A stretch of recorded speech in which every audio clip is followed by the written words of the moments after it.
So I'm really pleased to be able to open the first lecture of the semester, and welcome to all the students of the National Knowledge and Research Center for Emergency Readiness. My name is Deborah Shmueli, and I'm really thrilled to welcome back Yonni Schwartz, who earned his bachelor and master's degrees right here from the University of Haifa, majoring in physical geography, minors in archaeology and marine sciences. In 1997, Yonni began a PhD at the University of Southern California, but opted to make his contributions in practice. During the next 5 years, Yonni taught at various California state universities in Southern California, Antioch University in Los Angeles, and Santa Monica College. In 2000, he founded Peaceful Edge Adventures, an adventure travel company for mountain climbing, backpacking, kayaking, scuba diving, and surfing trips all over the world. Love to hear what happened during COVID.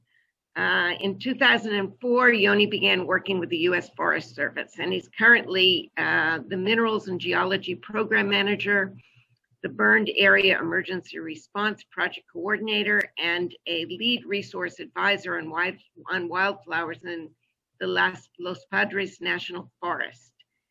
Yonni, please tell us a little bit about what you're doing, as well as your presentation. And Yonni's talking to us at 4 a.m. from California, so we really appreciate it. It's a pleasure. Yonni. I will start in a few words in Hebrew just to prove that I do remember some of my Hebrew. אנחנו באמת התלבטנו עם מיכל איך אני אעשה את ההרצאה הזאת בעברית או באנגלית, אבל מהר מאוד אני הבנתי שזה הולך להיות צ'אלנג' די גדול פה.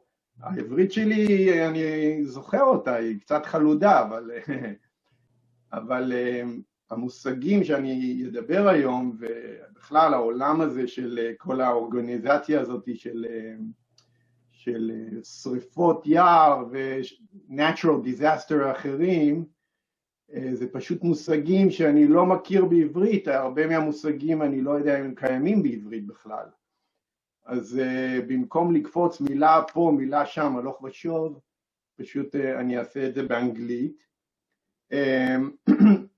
אני אבקש מכם, אני אעשה את העבודה הכי טובה שאני יכול להסביר, אבל אני אבקש מכם לרשום כל דבר שלא ברור לכם, כל מושג או טרמינולוגיה שאני משתמש, ואחר כך יהיה לנו זמן לשאלות, ואני אענה על כל השאלות, וגם אני אתן לכם את האימייל שלי, שאנשים ירגישו חופשי להתקשר אליי אחר כך עם איזה שאלות שלא יעלו. ומעבר לזה אני שמח לחזור למחלקה שגדלתי בה, הייתי חלק נכבד מהמחלקה הזאת בתחילת שנות ה-90 עד אמצע שנות ה-90. The topic of the presentation is the protection of natural and cultural resources during a wildfire incident. Once again, I'll be talking about wildfires and the response to wildfires, but the concept that I'm talking about would fit any kind of response to any kind of natural disaster or any kind of other disaster. And I'll give some examples. As Deborah mentioned, on my daily job, I work as a Minerals and Geology Program Manager for the Los Padres National Forest. I'll show a map afterwards, just to kind of orient yourselves. I'm also the Burn Area Emergency Response BAER Program Coordinator. That's a separate program that is related to fires, and I'll talk just a tiny little bit about it. That's actually what I do most of the time in regards to fires, and I'm also a lead resource advisor, and that actually will be the topic of today, because the lead resource advisor is a person that is responsible on fires for the protection of natural and cultural resources. Okay, so as I said, this presentation, as I started putting it together, I realized it's going to be a little bit of a challenge because, first of all, the language. I just couldn't do it in Hebrew. But beyond that, I'll be talking and explaining some concepts that for people that come from Israel or from any other country, it would be a little bit foreign. So I need to do a few previous, just kind of really quick introductions, just for you to understand the bigger picture and how it relates to whatever I'll be talking about. So I'll do a quick introduction to basically 2 slides to the whole concept of land ownership and public lands in the United States. Then I'll dive into the introduction to the Incident Command System organizations, that ICS. You'll see that throughout the presentation, there'll be many, many acronyms. Acronyms, ראשי תיבות, yeah? Because that's how they talk in the federal government in the United States, okay? It's all acronyms. So, but I'll try and spell it out that you understand what I'm talking about. The Incident Command System is a structure that we use in order to respond to each one of these incidents. And I'll talk a little bit about that. That's a very important concept. And that by itself can take, you can put fill a whole course on this system. But again, it will be a very short introduction. And then I'll move into the main topic of the presentation, which is again, the introductions and the roles and the responsibilities of the resource advisor. Again, the resource advisor as a person that is responsible for the protection of natural and cultural resources. Okay, so just really a basic information about public lands, land ownership in the United States. In general, in the United States, you have public land, you have federal public land, then you have land that belongs to the federal government in each one of the states. Then you have state public land, you have county public land, you have city lands, you have private lands. The reason why I bring this up is because each one of these types of lands have their own rules and regulations that guide us as we are fighting a fire, as we are responding to an event. So as a resource advisor, you really need to know and be familiar with all these different types of rules and regulations that are guiding us. What is allowed and what is not allowed to do on every different type of land, okay? The 4 main federal land agencies, agencies that manage land in the United States are the Bureau of Land Management, the BLM, the Forest Service, the National Park Service, and Fish and Wildlife Service. The most familiar one, and I'm sure that you heard about it, many of you probably visited national parks in the United States or seen in movies and so on, is the National Park Service. That's the agency that manages the national parks in the United States. And many of you might have visited Yosemite National Park. Excuse me, can you see my cursor? Yes. Yes. Okay, so Yosemite National Park, Sequoia National Park, Death Valley, Joshua National Park, Yellowstone, Glacier, and on, okay? But if you visited some of these national parks, as you were driving towards these national parks, in many cases you were crossing through either BLM lands.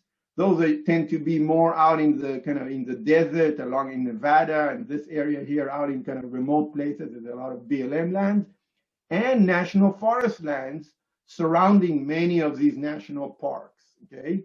Once again, every agency has their own rules, regulations, manuals, and so on that guide us how to respond to these events, how to manage this land in general, and specifically how to respond to events. This is a map that shows the national forests in the United States. Once again, I work for the National Forest. I work on the Los Padres National Forest. The Los Padres National Forest is this forest here that I'm pointing out with my cursor. the mountain range that follows the coastal range of Southern and Central California. The Los Padres, just to give you a scale, it's a big country, right? The Los Padres National Forest is 2 million acres. 2 million acres. 2 million acres is about 8,000 square kilometers. If I recall, Israel is about just over 20,000 square kilometers, meaning that the forest that I manage all these natural resources on, the forest that I work on, is nearly a half of the size of Israel. Okay, just to give you a little bit of a scale here. Okay, but so that's kind of just a general introduction to this concept of land management, public lands in the United States. And you know, the most important thing to remember is that fires don't have boundaries. So a fire might start on one unit on a national forest or whatever, but it blows over and eventually it will spill into another unit. So that's why you need to really be familiar and prepared to respond to all these different types of units. Okay, so now we'll move into the incident command system organization. And this is really important. This is a structure, a really clever structure that is designed that we follow to respond to any kind of a natural disaster, wildfire, or any other kind of disaster that takes place. The beautiful thing about this structure is that it's flexible. So when you have one fire truck that is responding to a half an acre fire, shte dunam, one fire truck, meaning 5 people, they are using this type of structure, okay? It's not that they can't fill up all these positions that you see here, but the way that they're thinking, there is someone, the captain that is performing as an incident commander. There's someone else that is thinking about operations, about planning. That's what's guiding them, okay? But this structure will expand also to, there's different types of teams that respond to these fires. So there's type 4, 5, 2, 3, 1, all the way down to type 1 team. Type 1 teams are the largest teams that respond to the largest and most complex fires or incidents, okay? In a type team situation, you might have 10,000, 15,000 people responding to a wildfire. That's a serious organization. That's a serious challenge. It's basically like running a war.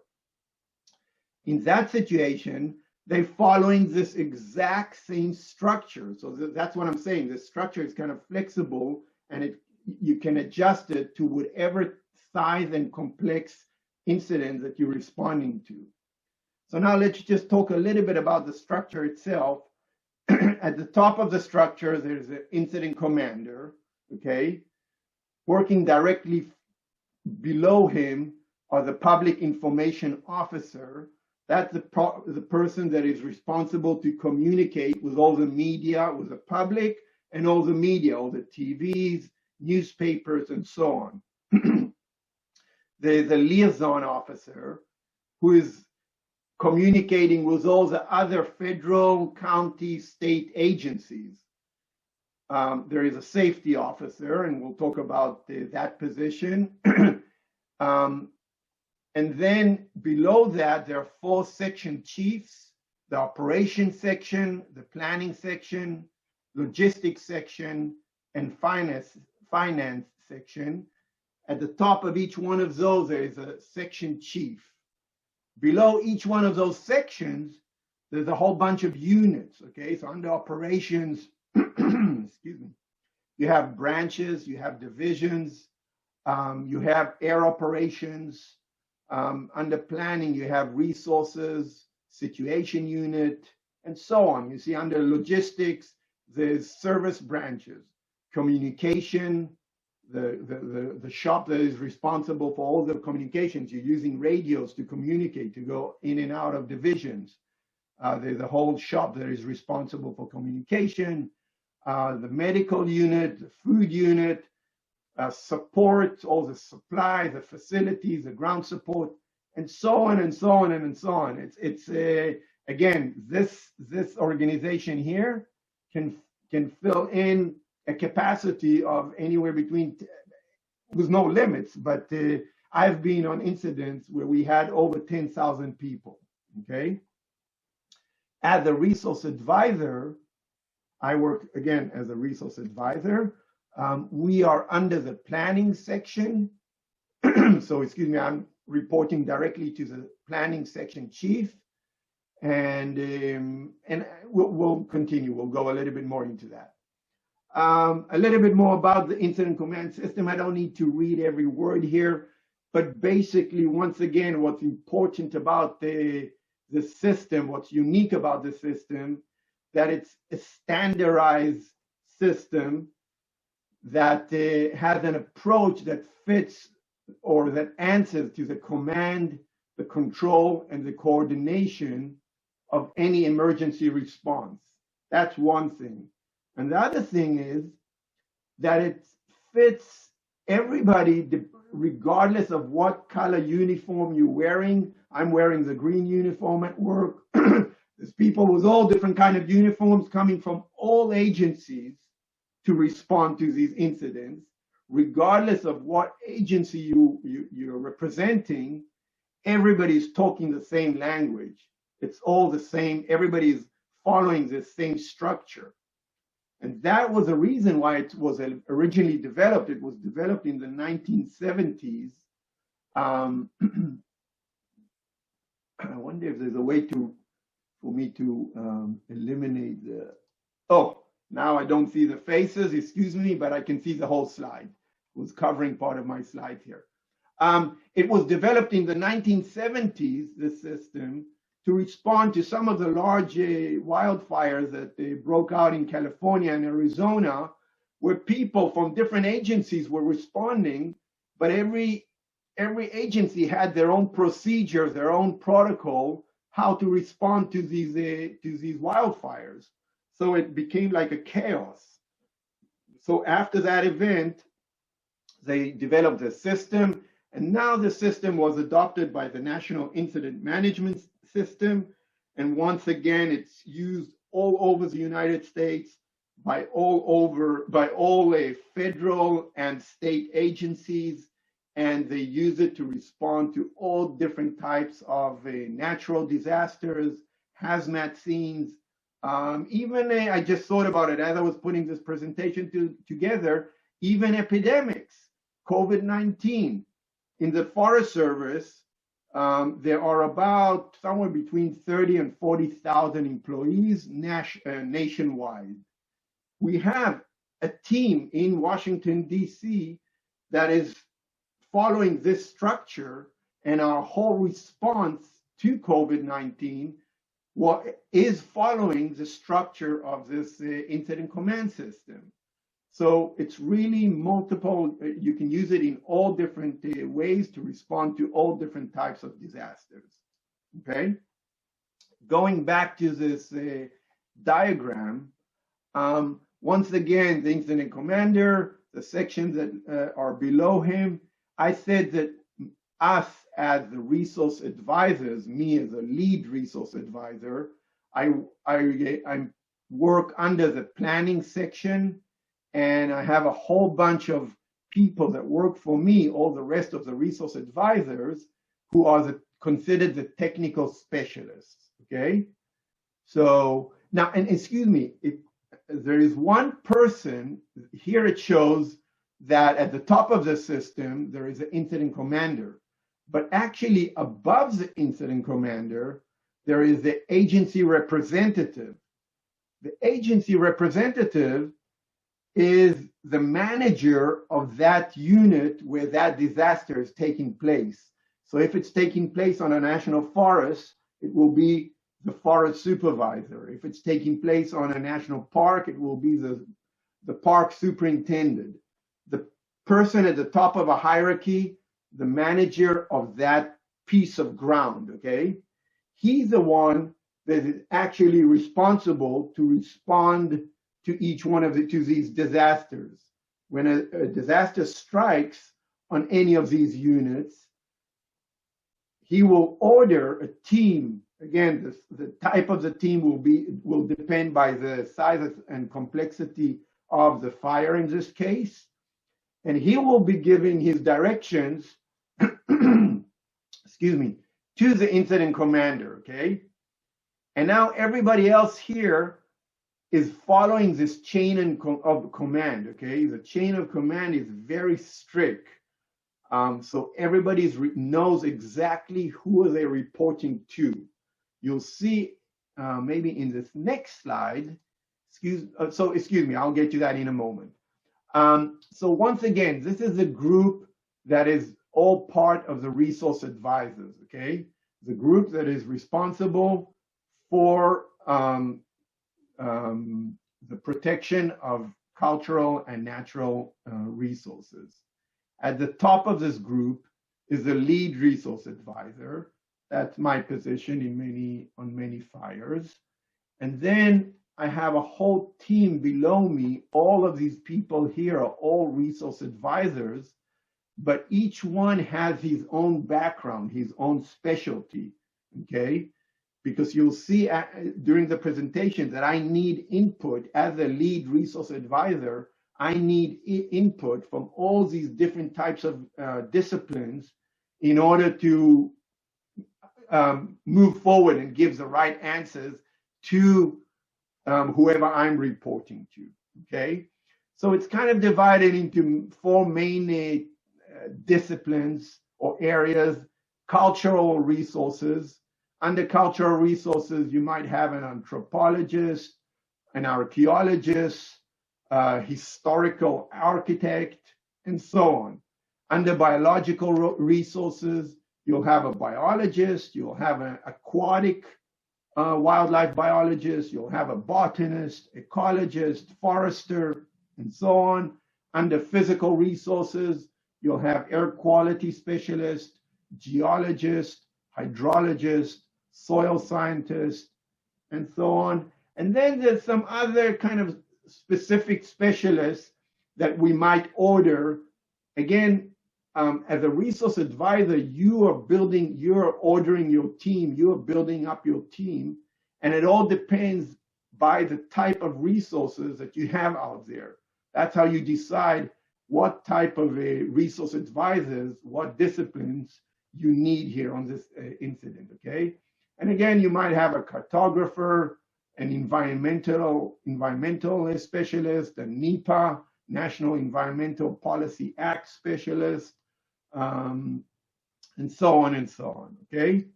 Now, going back to the basics of this structure of the incident command system, again, before I said that at the top of the structure is the incident commander, but actually, as you see above the incident commander, there is an agency administrator, okay?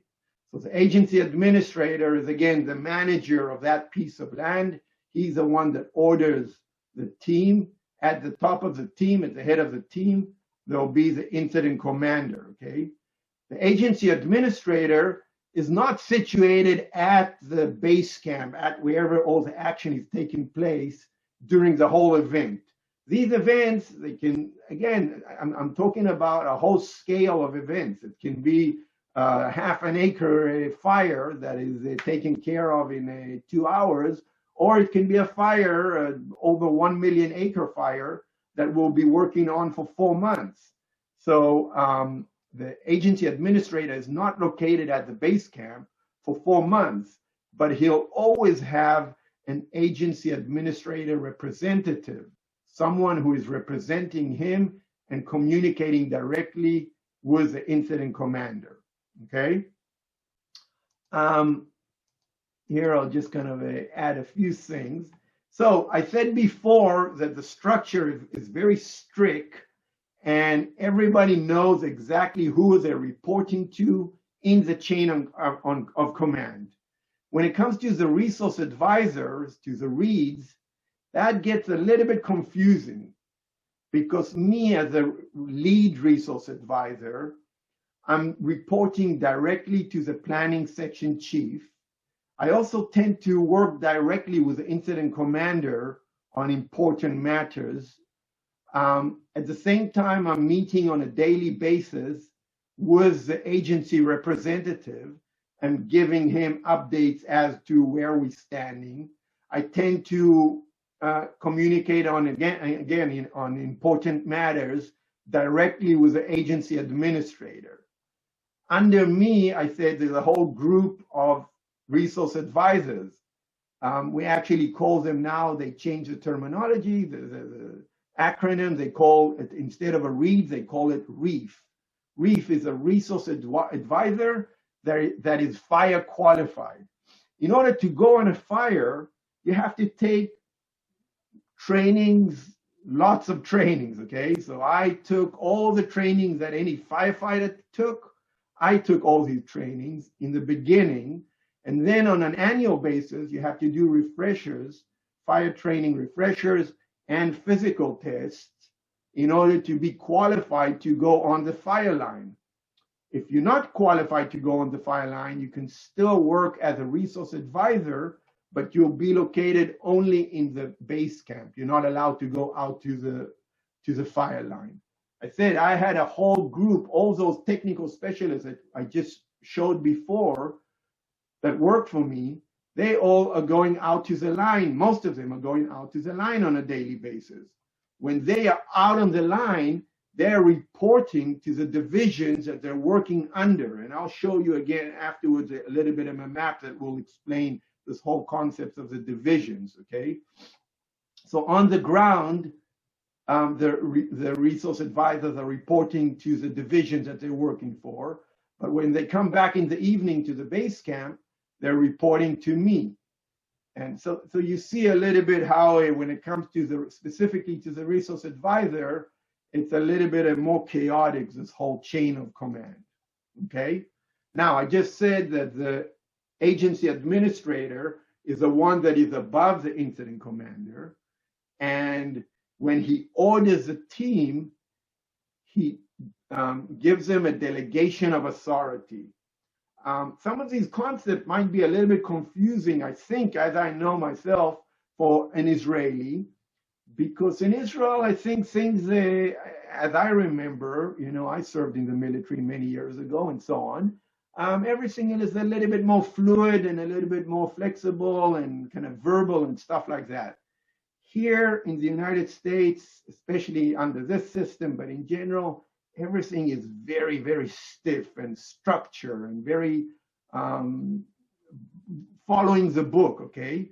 So as a team comes, there is an official letter, a delegation of authority that is handed from the agency administrator to the team in general, specifically to the incident commander, okay?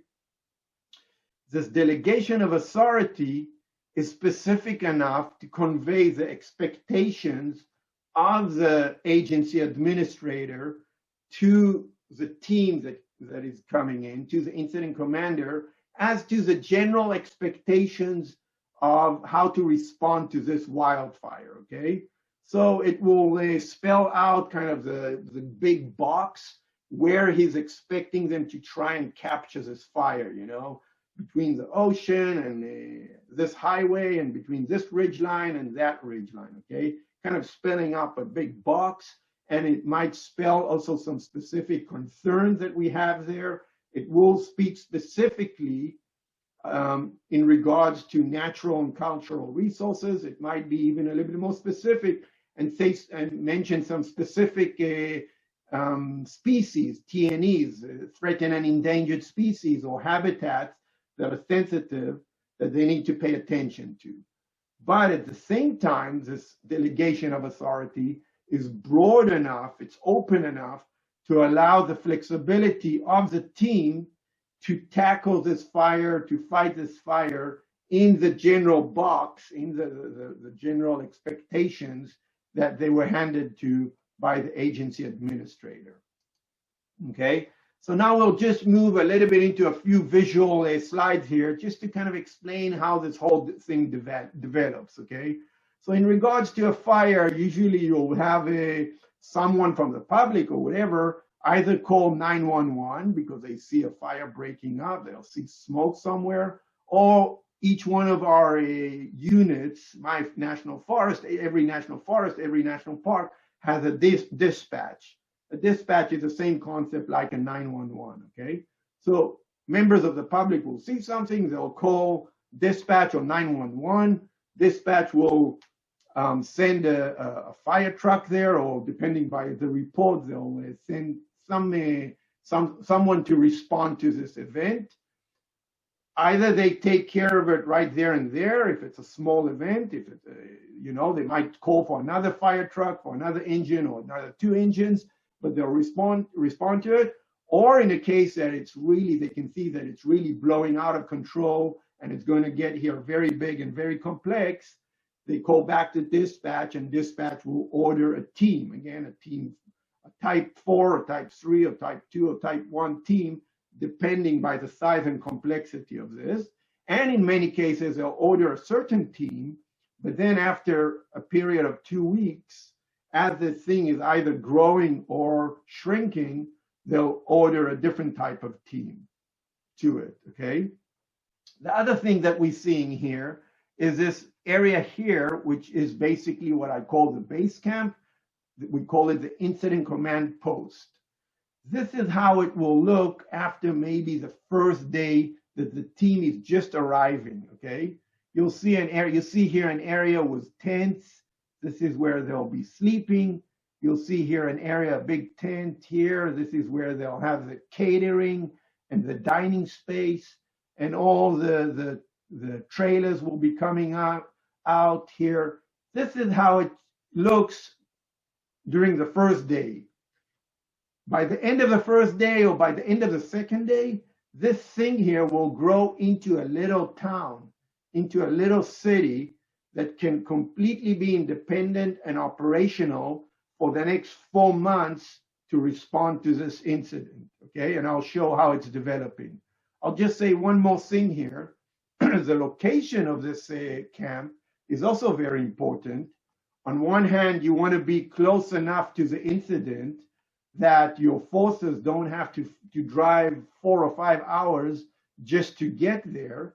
But on the other hand, you don't want to be too close, because there has been situations in the past where a base camp was located too close to the incident. The fire blew over that area, and the next thing you know, you have to evacuate like 2,000 people in the middle of the night because there's a fire coming.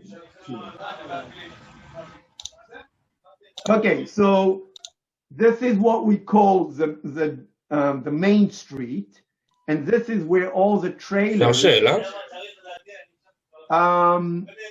אני חושב שאנחנו נשמור את השאלות לסוף. שאלה רלוונטית לכרגע או שאלה כללית? אני רוצה לשאול, האם לפימה יש פה איזה סוג של אחריות? זה אולי לאחר כך. תשאל אותי את זה שוב פעם בסוף, אבל פימה זה עוד סוג נוסף של Federal Agency, היא בדרך כלל מנהלת את הרבה מהאבנטס המאוד גדולים, אבל כשהם מנהלים אבנט כזה, הם עובדים, they're following the same structure, okay?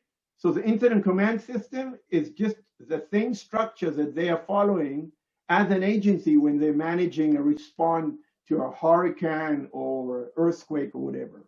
But yes. So going back to this here, this is what we call downtown, Main Street. This is how it will look during the first few hours. Everything is going very fast. So they bring all these trailers. Each section that I was describing before, the planning, the logistics, the finance, will have their own trailer, and then each one of the units that are below, the air operations, the ground support, Each one of those units will have their own trailer. Each one of these trailers has air conditioning, computers, printers, everything that you can imagine that they can hit the ground and run, okay, and start working. This is how it will look by the beginning of the day. By the end of the day, it will really look like a main street, you know. They'll put wood chips here, they'll put signs, they'll put garbage bins, there'll be recycling bins, there'll be coolers next to each trailer here with the ice and drinks, and everything is just flowing, okay? There'll be a briefing area, okay? An operational period is a 24-hour period that is divided into a day shift and a night shift. From 0600 to 1800 is a day shift. From 1800 to 0600 is a night shift. Before every shift, before you go out to the field, there's always, you never go out to the field without a briefing, okay? So this is how the briefing will look like. There'll be, sometimes they have like an amphitheater or something. Sometimes it's just kind of everybody standing, hundreds and hundreds of people, sometimes thousands of people around this area here. And each one of the section chiefs will come up and tell what's their plan for the day. Everybody has to be very, very clear is what the plan for the day, what is their responsibility for the day. There'll be someone that will come up and give the weather forecast for the next day shift or for the next period. There'll be an expert on fire behavior that will give his predictions as to fire behavior, and on and on and on.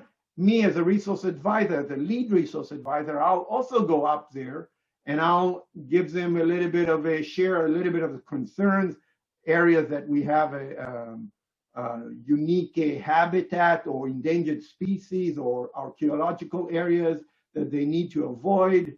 I'll give them all kinds of, I'll tell them all kinds of symbols of flagging.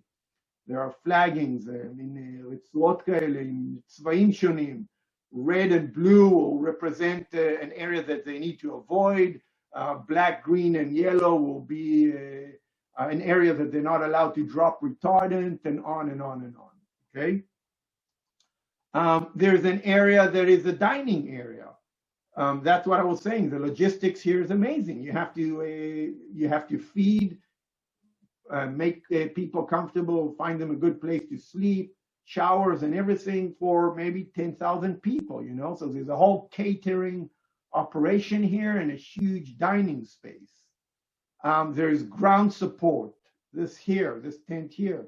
You'll find there everything that you can imagine and that you need.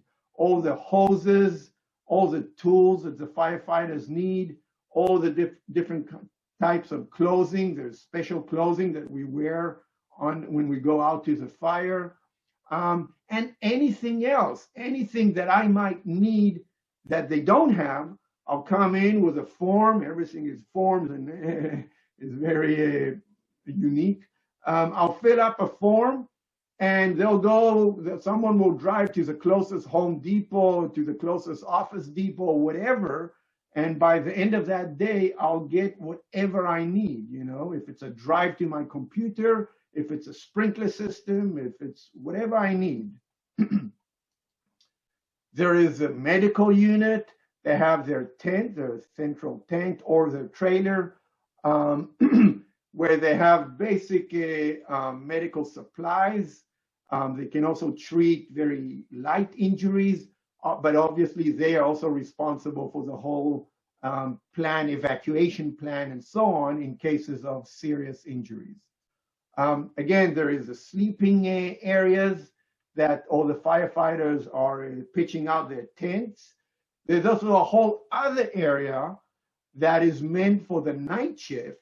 The people that are working on the night shift, when they come back at 6 o'clock in the morning, now they need to sleep during the day. If it's a very hot day and smoky and humid and noisy, it will be very difficult for them to sleep in these tents during the day. So there's a whole area where they have these huge trailers, air-conditioned trailers with bunk beds and very quiet that they can go into those places after they had their shower and everything and spend the day sleeping quietly and comfortably in that area. There's the area of the showers. There is the area of the laundry. You give in your laundry, a bag of your laundry. The next day you pick it up. Believe me, it's folded nicer than whatever you get it from your wife or from your mother. It's like amazing. An organization.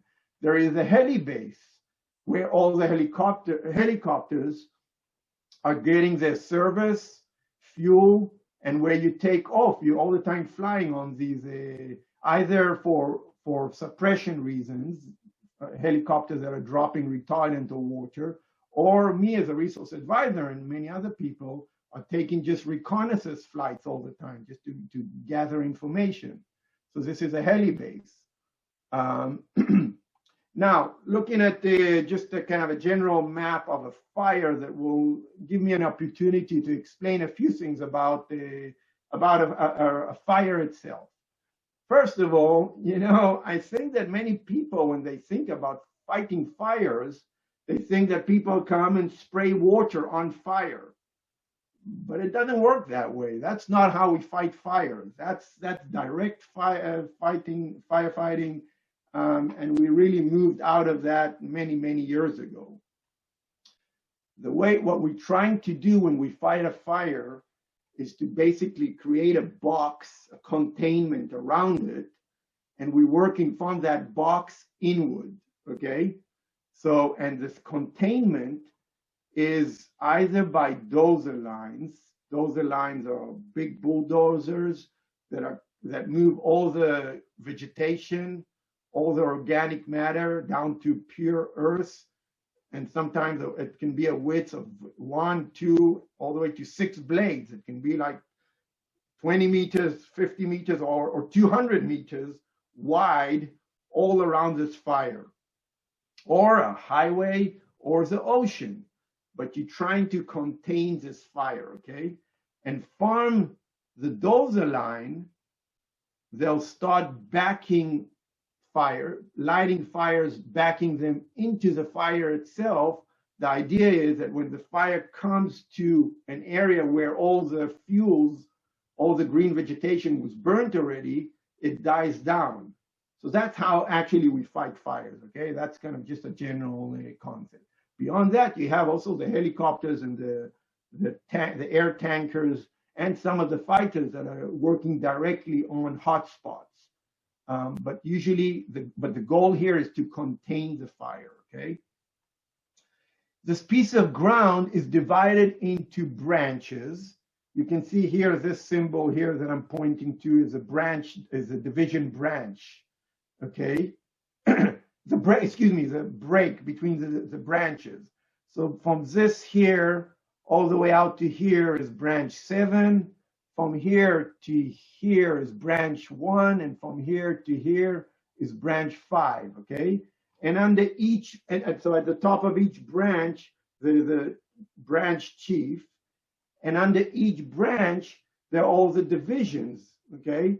So you see here, Division Whiskey, Division X-Ray, Division Zulu, Division Alpha. Each one of these divisions is reporting directly to the branch above him.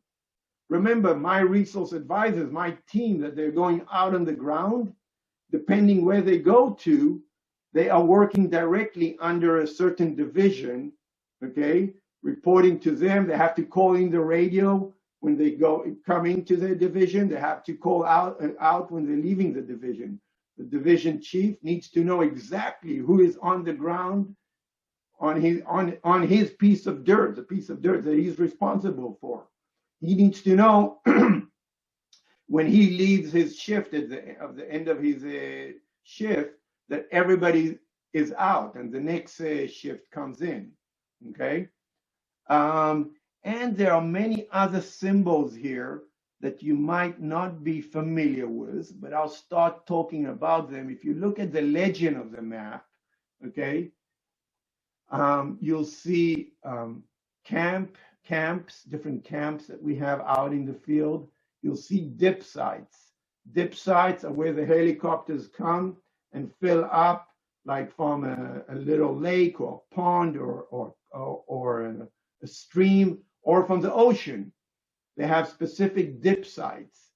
There is drop points that, again, helicopters are not landing on the ground in the fire area, but they're just dropping supplies or picking up supplies for firefighters.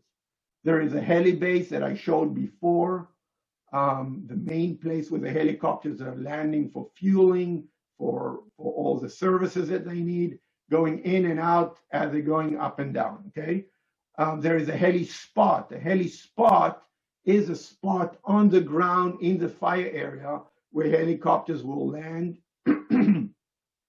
drop supply, deliver supplies, or firefighters pick up firefighters, whatever they need to do there. There is an incident command post, that's a base camp.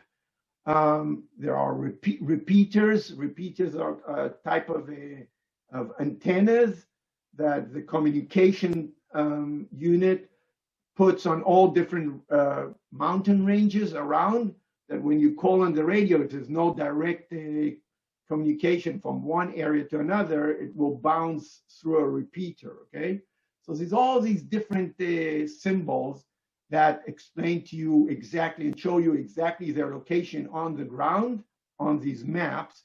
These maps are updated on a daily basis. So you have a whole unit of GIS specialists that are all the time updating these maps based on the air reconnaissance, based on the infrared photography and all kinds of information that they're getting during the day. They're updating the maps on a daily basis, okay?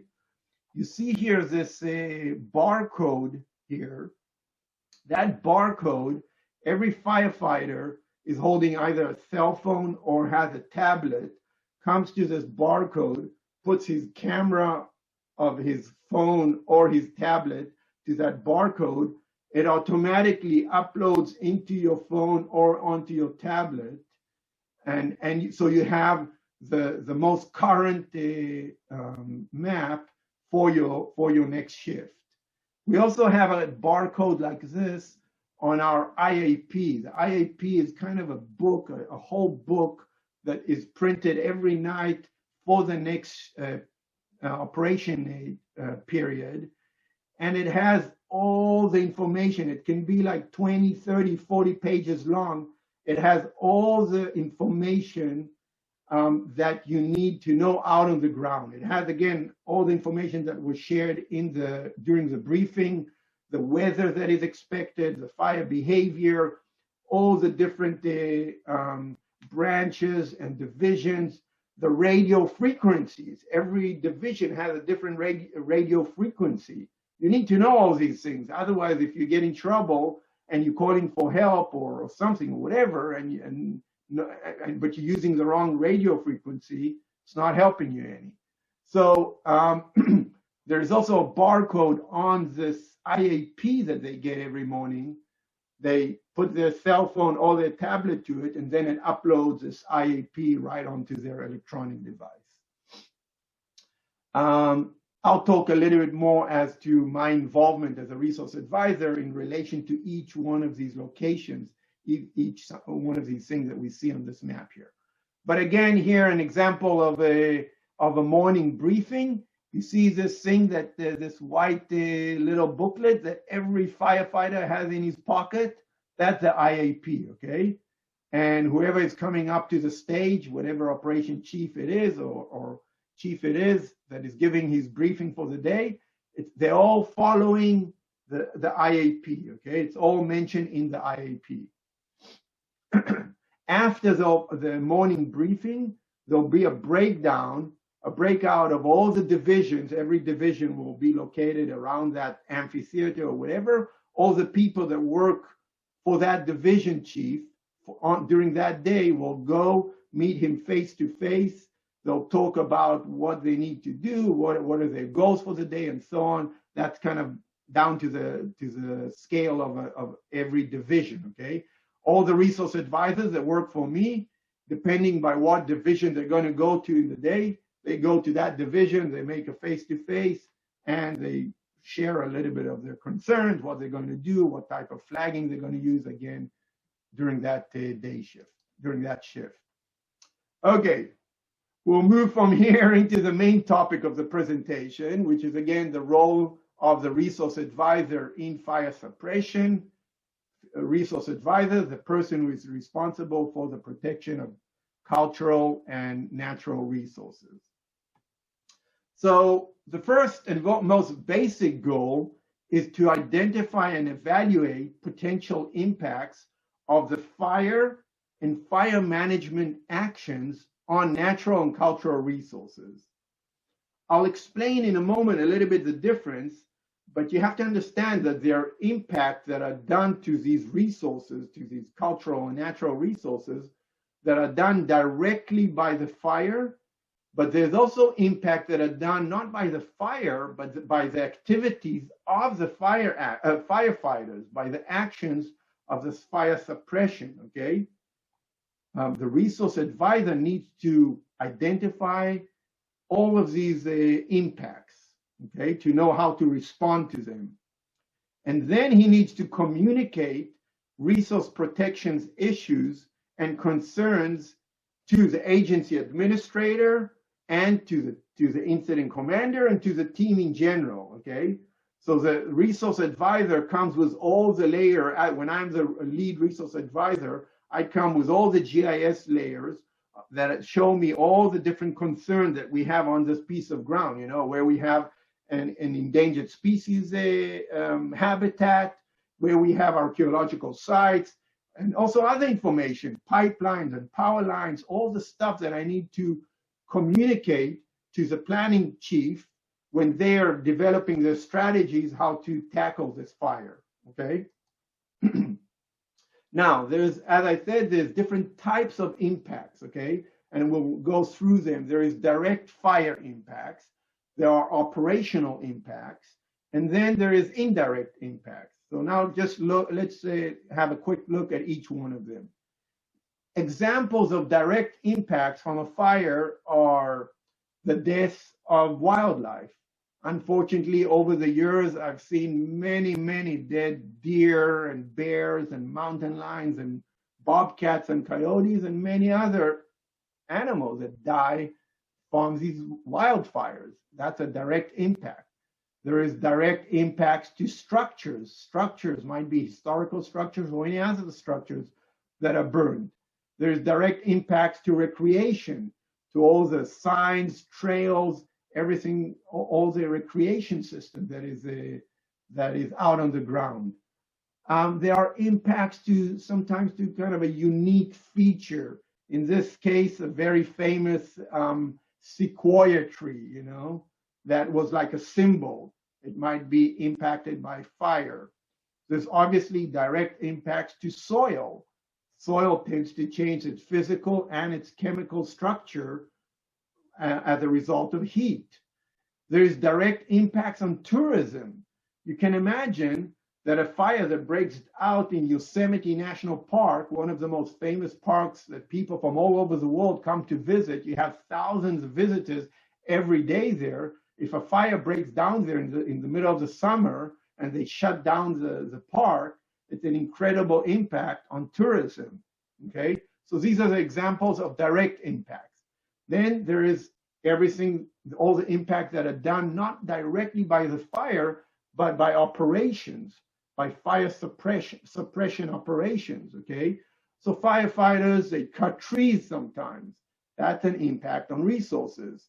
Retardant from airplanes and helicopters that is dropped into creeks and water bodies can kill aquatic wildlife, fish, frogs, toads, and so on. Introduction of invasive species, a big deal that I'll talk a little bit more afterwards. All these firefighters, 10,000 firefighters that are now working on this fire, they're not only working on this fire for the whole fire season. When they'll be done here, they'll bounce to the next fire and the next fire and the next fire. So I myself, sometimes I'm gone for 4 or 5 months during a fire season, just bouncing from one assignment to the next. This is nationwide. So all these dozers here, you can see the tracks of a dozer, all the vehicles, all the fire trucks, all of this equipment is going from a fire in Montana now to a fire in Southern California, and then it will go to a fire in Arizona. And if they don't wash these vehicles really well, they'll be carrying seeds of maybe invasive weeds that now they're introducing from one place to another place. These are things that are, this is another example of indirect impacts of operations. Dozer lines. I spoke before about dozer lines. These are the dozer lines here on the picture on the left, on the bottom left, there is a dozer line. That's how they come with a dozer. They clear all the vegetation down to pure minerals. And again, it can be 50, 100, 200 feet wide. You can imagine that as they're doing this, there's a lot of ground disturbance. There's a lot of potential here for impact on natural and cultural resources. As a resource advisor, when I'm looking at my maps, if I know that on a ridge line, usually these dozer lines are following ridge lines, there is an archaeological site, we need to be, as resource advisors, all the time a step ahead of the operation. So I need to send archaeologists out to that ridge line to flag that area, to let the firefighters know that they cannot put their blade, the dozer blade, down on the ground. They need to pick up the dozer blade. They might need to choose another ridge line to go around it. This is kind of part of what we do there, okay? There is the impacts of retardant, okay, that is dropped from airplanes and helicopters. We have very specific guidelines. They have to be at least 300 feet away from the center of every stream and so on. There's impacts of just trash that is left behind. Here you see this deer here was strangled by fire hoses that were left behind, okay? So just, again, examples of operational impacts. Then there's indirect impacts that might occur. If you have a structure that had any lead, paint, or asbestos, or any other types of hazmats, now it burned. When the rain comes, it's going to wash all this hazmat material into streams and water bodies and so on. You have to put a whole bunch of sandbags to try and protect it, to stabilize this hazmat, okay? Here there's an example of a big snag, a big piece of tree that fell down, not during the fire, but after the fire, and crushed a historical cabin. That's the indirect impact. The exposure of archaeological resources. Here you have a bunch of tins. Excuse me, now this is a little bit funny for Israelis. When we think about the archaeological sites, we're thinking about sites that are, 1,000 or 2,000 years old. In the United States, anything that is over 50 years old is considered has an archaeological value. So if you had a camp, a Chinese camp up in the Sierra Nevada of people that were involved in migrants that were involved in the building of railroads in the beginning of the 20th century or the end of the 19th century, and they left a whole bunch of pottery or tins behind. Now it's considered an archaeological site. And when the fire goes through, it's exposing all of these resources. And you have looters, you have people that come and steal these things. So it's an indirect impact. Yonni, Ruck heads up about 5 more minutes or so, just to leave time for discussion. Oh, wow. Okay, so I will start going really fast because I still have many slides here. I knew I wouldn't be able to do it in a half an hour, but in any case, other 10 minutes max. Other responsibilities or communication. Again, Other parts of the job of the resource advisor is to communicate directly with all these different units and chiefs, to give approval for all these dozer lines, safety zones, dipping sites, and so on. Here, I'll go through the pictures. The pictures are easier to explain. This is a, let's say, operation is coming to me with specific location. They're asking me permission to use this pond here as a draft site. The draft site is an area where the trucks, the fire trucks, the engines can come and fill up water. I need to send the archaeologist to see that there's no issues around there. I need to send the wildlife biologist, aquatic biologist to see that we don't have any endangered species here. You know, so either we'll approve it or we won't approve it. We'll send them to some other place, or we'll approve it, but under specific conditions, mitigations, you know. There's a whole issue of retardant. We need to track every gallon of retardant, to track the type of retardant and the location that retardant was dropped throughout the fire, because we need to report it afterwards to Fish and Wildlife. Protection of historical cabins. If we have an historical cabin that we know that a fire is coming towards, we'll wrap it with special material. We'll install a whole sprinkler system around it, מערכת של ממטרות, that will work 24/7. Hand lines. I was talking about dozer lines in some areas. Because there is an archaeological site, we don't have approval to put a dozer, but we still need to create some kind of line. We'll send a group of firefighters to do a little bit of a smaller line, but still some kind of line that they can have control of. That's a hand line. Approval of dozers in wilderness. I didn't talk about wilderness. Wilderness is another whole topic. You have national parks and national and forest service and so on, but there in each one of these units, there are some types of different types of ground there. Wilderness is approved, is designated by the U.S. Congress, and wilderness has completely different rules and other rules and regulations. You're not allowed to use any mechanized equipment in a wilderness. So when you have a fire there, every piece of mechanized equipment that you put there, you need permission all the way from someone up in Sacramento or in Washington, D.C. So that's the responsibility of the resource advisor. The planning will tell me they want to put a line here in a wilderness. I will need to evaluate it with all my specialists, write a whole proposal, send it to whoever gives approval, and hopefully in 24 hours or less, we'll get approval. Assessing sensitive habitats, in this case here, redwoods. Again, assessing of dip sites. This is where the helicopters come to dip in.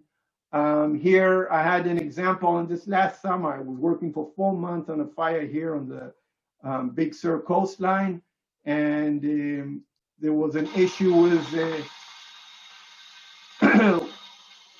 with helicopters dipping into the ocean there.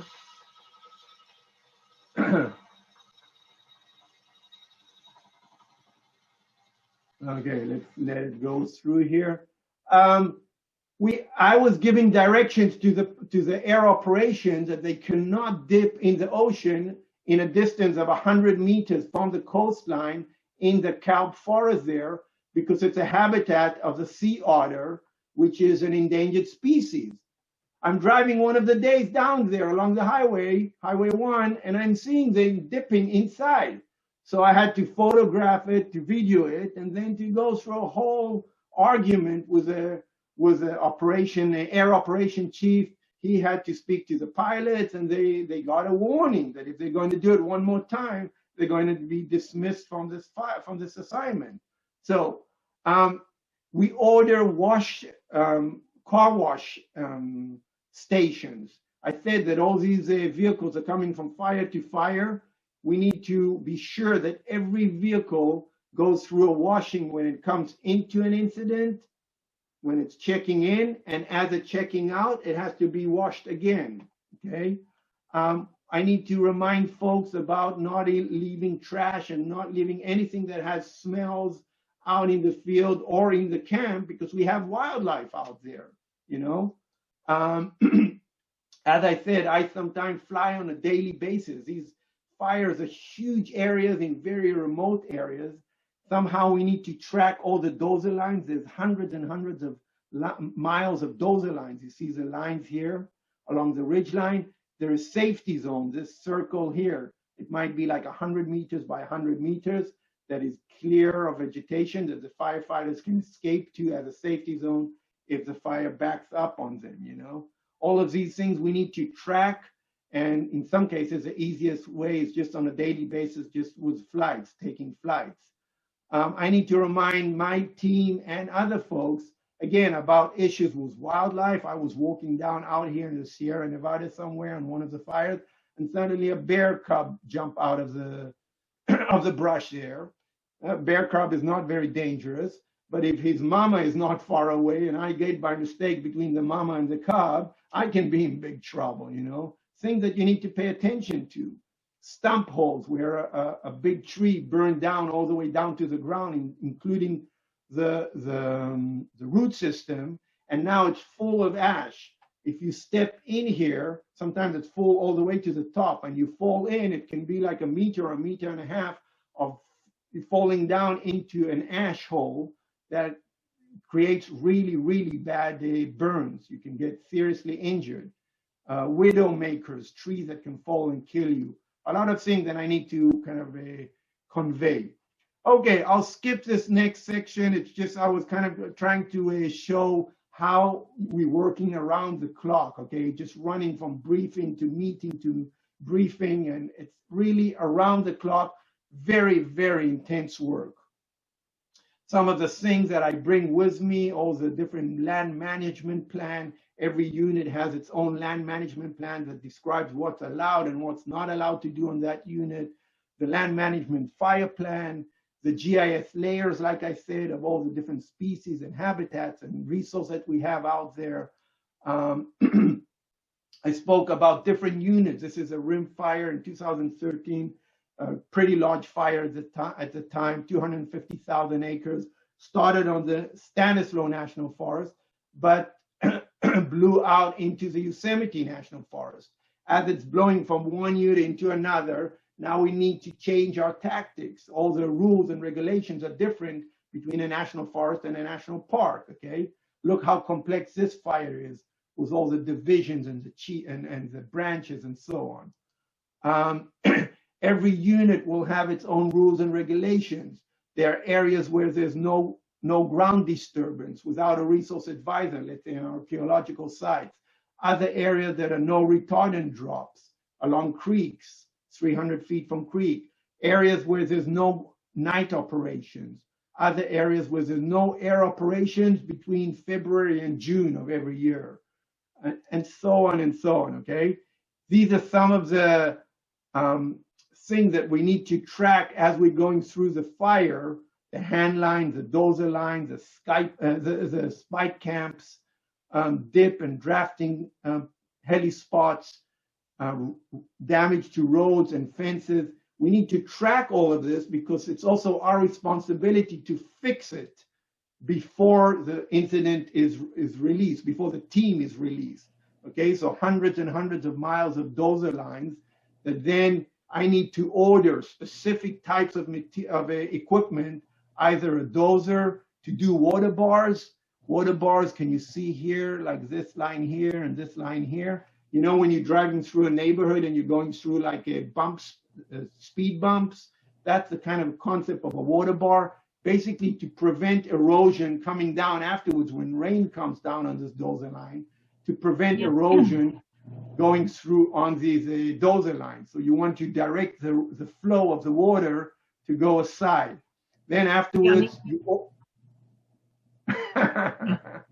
Okay, listen, I mean, this is fascinating. I think maybe could you wrap it up with, you know both this venue and the Israeli venue. What are some of your initial thoughts, you know, given the very different scopes? What are the lessons that you might apply in our Israeli setting to wildfire? First of all, I have to admit that I'm not super familiar with the Israeli setting as it comes to respond to natural disasters, to fires. I've been here for about 25 years, and but if you're asking me about some of the concepts that I think you could adopt there, I'm suspecting, I don't know if it's the military that is responsible to responding to many of these incidents or not, but the concept of the incident command system is a very, very clever concept. That's one area that, if we can follow up with the other set of presentations, I would invite an expert that could give a presentation or whatever, I'm just kind of thinking aloud here. The adoption of that system is a very clever system that I know that we use it in responses, because the United States responded to natural disasters all over the world. And that's one area. Now, when it comes to the concern of natural and cultural resources, I'm sure you have those concerns in Israel as well, just like we have them here. You have your own set of rules and regulations. I don't know, all the environmental rules and regulations when someone builds a house, or when there's any kind of ground disturbance, when they do a new freeway. I'm assuming they need to go through some kind of environmental studies, right, to get approval for these. You have your rules and regulations associated with environmental laws. All of these would apply also to the response of any natural disaster, of fires. I know that we sent BAER teams, at my other position as a burnt area emergency response, to Israel after some of your big fires there, because there are concerns of rain falling down now on an area that lost all its vegetation, that is holding the soil together, where you're expecting exacerbation of soil erosion, landslides, debris flows, and so on. So, I don't know. I mean, I might need to think a little bit more about it. I'm just kind of scrolling through fast here if there's anything else. Yeah, in any case, I was very close to the end here. Deborah, I think I might need to think a little bit more about it. I have to admit it's been some time, and I don't know exactly how, what authorities and what different types of bodies are responding to these natural disasters in Israel. Michal was just telling me that last week, and then I heard it on the news, you had a huge oil spill, right, in the Mediterranean. Yes. My brother was telling me that he was walking along the beach and there was tar everywhere. Then he told me that a week afterwards, he took his daily walk from Michmoret towards the Givat Olga there, and it was clean. Someone responded. There was some kind of operation. Many responded. Okay, great. Volunteers. Great. But someone was managing this response, I'm assuming, Michal can say. Well, the NGOs did a great job there with the Ministry of Environment and the Rashut HaTeva V'Ganim. It wasn't very much organized. I mean, it worked because of the volunteers, not because of the structure. Well, I'm insisting, and that's my fear, that is in Israel, as I remember it, everything is a little bit of shooting from the hip.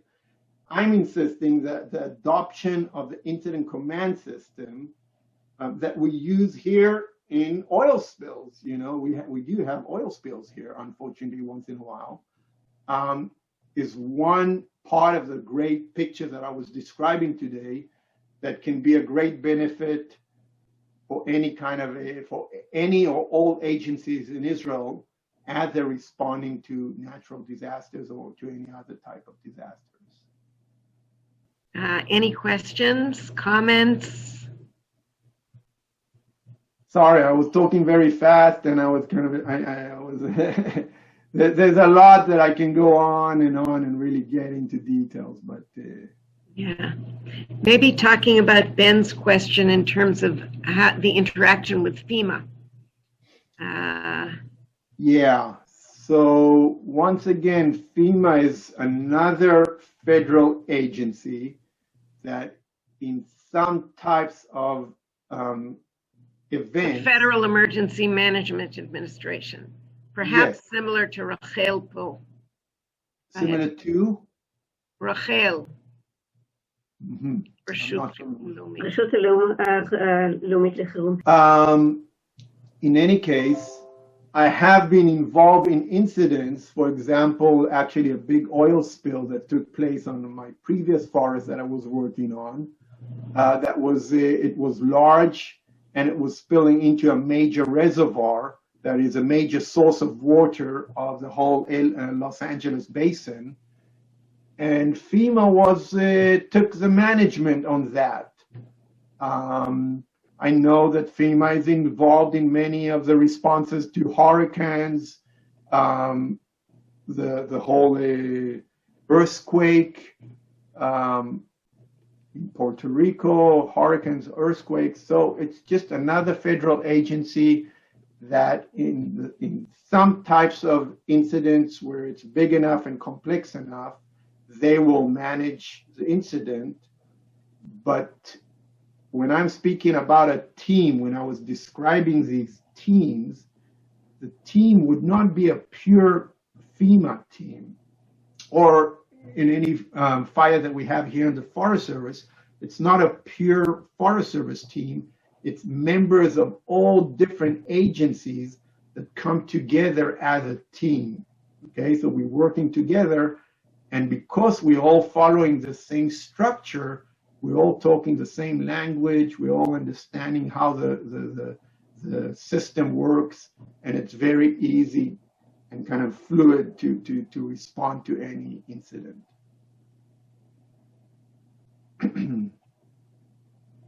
Okay. Any other questions, comments? Michal? I was wondering about the rehabilitation and your part in it. I think you have something that we don't have, is the thought about rehabilitating and ordering different bodies to rehabilitate what was damaged. Yes, so that's a very good question. And I actually had one slide there at the end where I was describing 4 different types of rehabilitation after a fire, okay, that are associated with 4 different types of programs. The first one is the suppression rehab, okay? The suppression rehab is rehab of all this damage that was done not by the fire, but by suppression activities. So that's what I was starting to say, all the dozer lines, the hand lines, the spikes, camps, the safety zones, damage to roads, fences that were damaged. All of that is a responsibility of the team, of the incident commander, to repair before the incident is released, before the team is released, okay?